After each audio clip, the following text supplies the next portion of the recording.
The Indianapolis Colts head to Tennessee to face their division rival Titans on Thursday Night Football. Indianapolis is installed as a 3-point favorite on BETDAQ. 42 is the total in this game. This one's a little bit difficult to handicap because both these teams coming off of terrible losses. The Colts lost by 30 points at home to the St. Louis Rams last week. It was Week 10's most surprising result. And Tennessee, even though they didn't lose by 30, they only lost by 2. Their loss was just about as bad because they lost to the Jacksonville Jaguars, who many people were saying was possibly the worst team in NFL history heading into last week. The Jags had lost all 8 of their games by double-digit margins. They were 1-7 against the spread, and yet they found some way to go into Tennessee and beat the Titans in a game the Titans had to have.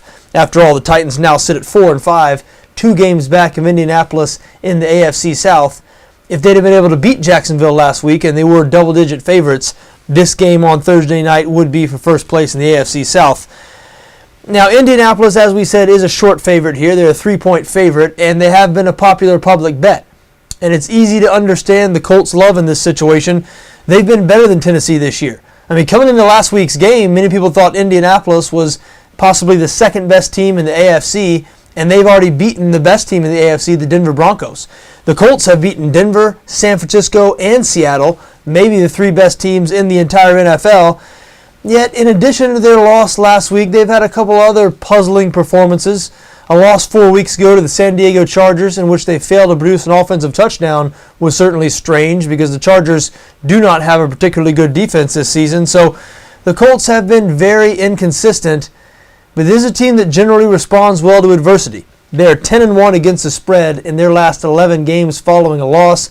Andrew Luck has never lost 2 consecutive games in his professional career. And so here they are against the Tennessee Titans. Again, a lot of reasons to like the Colts here. There are a couple of reasons I'm scared off of the Indianapolis side.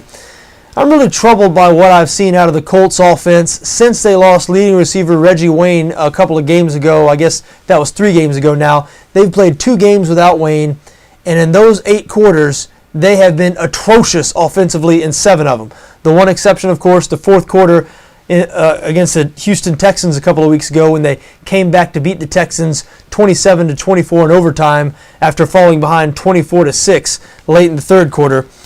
Again, the 4th quarter of that game removed, they have been awful in the other 7 quarters without Reggie Wayne, and maybe that shouldn't come as a surprise. Reggie Wayne was clearly Andrew Luck's favorite receiver, his go-to guy, and without him, that slides T.Y. Hilton into that role, and Hilton might be capable of carrying the load there, but that thins out the depth everywhere else. And what we've seen now is Andrew Luck has a shortage of reliable targets, and Indianapolis has struggled to run the ball all season. So it might be in trouble on the offensive side of the ball.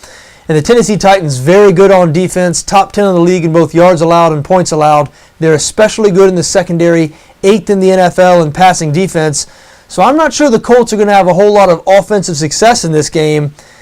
Now, the reason it's tough to trust the Titans is because they don't have a whole lot of offensive success in any game, and they are going with Ryan Fitzpatrick, of course, their backup quarterback, after Jake Locker suffered a season-ending foot injury last week.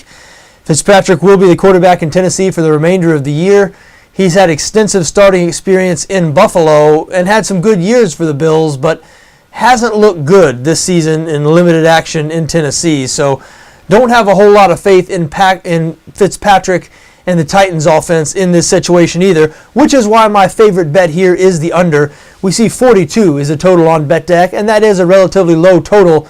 And full disclosure, I backed the under in Indianapolis' last game against St. Louis last week. The total there was 44.